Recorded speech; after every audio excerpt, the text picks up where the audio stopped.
C'est ici que commence la traversée, à la nuit tombée. Dans ce petit village de Clavière en Italie, un groupe descend du bus et file dans l'obscurité.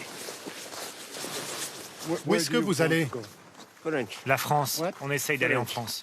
La France, à moins de 3 km par la route. Mais eux vont en avoir pour 5 heures à pied à travers la montagne.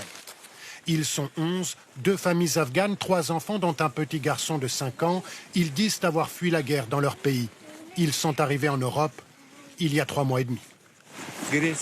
La Grèce, l'Albanie, le Monténégro, la Bosnie. Ils viennent de récupérer des habits chauds auprès d'une association italienne. Asseyez-vous, asseyez-vous. La peur de la police, de ne pas pouvoir rejoindre la France. C'est la 3e fois que ce groupe tente la traversée. C'est une patrouille de la Croix-Rouge italienne qui, ici, croise leur chemin. En cas d'urgence, vous appelez le 112. C'est le numéro des urgences en Italie et aussi en France. Au revoir. Cette année, on voit beaucoup de familles avec enfants. Et pour fuir les contrôles de la police, ils tentent de passer par des cols plus élevés, utilisés normalement par des spécialistes de la montagne. La pente devient de plus en plus raide, la neige de plus en plus haute. Les enfants montrent des premiers signes de fatigue.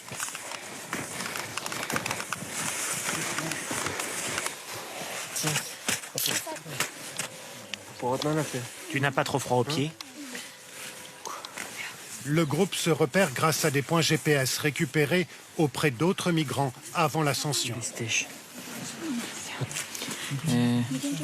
En bleu, là, c'est la police. On est où, maman? On est à côté de la frontière. Quelle frontière? La France. On passe 2 par 2. Ils ont donc marché plus de 5 heures pour atteindre la France. Le moment pour nous de laisser ce groupe de migrants sans savoir s'ils seront interpellés ou non. Arrivés à Montgenèvre. Cette station de ski côté français voit passer des milliers de migrants chaque année qui prennent bien soin d'éviter ce poste frontière. Prends pas mes crampons. Ces maraudeurs font partie d'un groupe de 200 bénévoles, des professionnels de la montagne autorisés à récupérer les migrants en danger. Mais interdiction pour eux de passer la frontière sous peine d'être poursuivis pour aide à l'entrée illégale sur le territoire français. Nous, on est maraudeurs et donc on vient voir s'il y a des gens qui ont besoin d'être mis à l'abri. On est engagé ici contre le contre-terrorisme. Voilà, et par contre, on sait très bien qu'il y a certains d'entre vous, en fait, qui, quand ils trouvent des migrants, ils les amènent à la PAF ou ils appellent leurs collègues. Effectivement, c'est les consignes qu'on a reçues. Okay. Bonne journée. La PAF, la police aux frontières, renforcée par des militaires de l'opération Sentinelle. Les contrôles ont été rétablis à Montgenèvre suite aux attentats de novembre 2015 et depuis, la présence des forces de l'ordre ne cesse d'augmenter. La nuit tombée, des silhouettes apparaissent aux abords de la ville.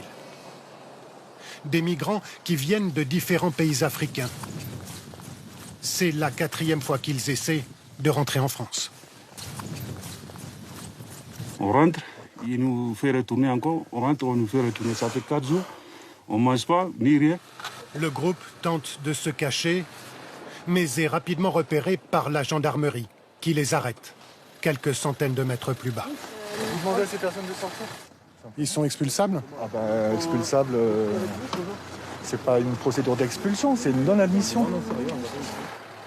Ces 3 jeunes hommes seront immédiatement renvoyés en Italie, rejoints quelques minutes plus tard par ces 12 autres personnes originaires, elles, d'Afghanistan. En contrebas, à une dizaine de kilomètres de Montgenèvre, la ville de Briançon. Un refuge solidaire accueille les migrants qui ont réussi à passer en France. C'est ici que l'on retrouve les 2 familles afghanes avec lesquelles nous avions fait l'ascension. En situation irrégulière, ils doivent déposer une demande d'asile pour se mettre en règle, mais ils ne savent pas encore s'ils le feront en France ou en Allemagne. Je dois réfléchir si je demande l'asile en France. Partout, j'aurai la sécurité pour moi et l'éducation pour mes 2 enfants. Je pourrais le faire. Les deux familles vont se reposer quelques jours à Briançon avant de reprendre la route à leurs frais. Depuis 2017, près de 12 000 personnes sont passées par ce refuge. Des migrants que rien ne semble pouvoir arrêter, ni la police, ni ces sommets enneigés.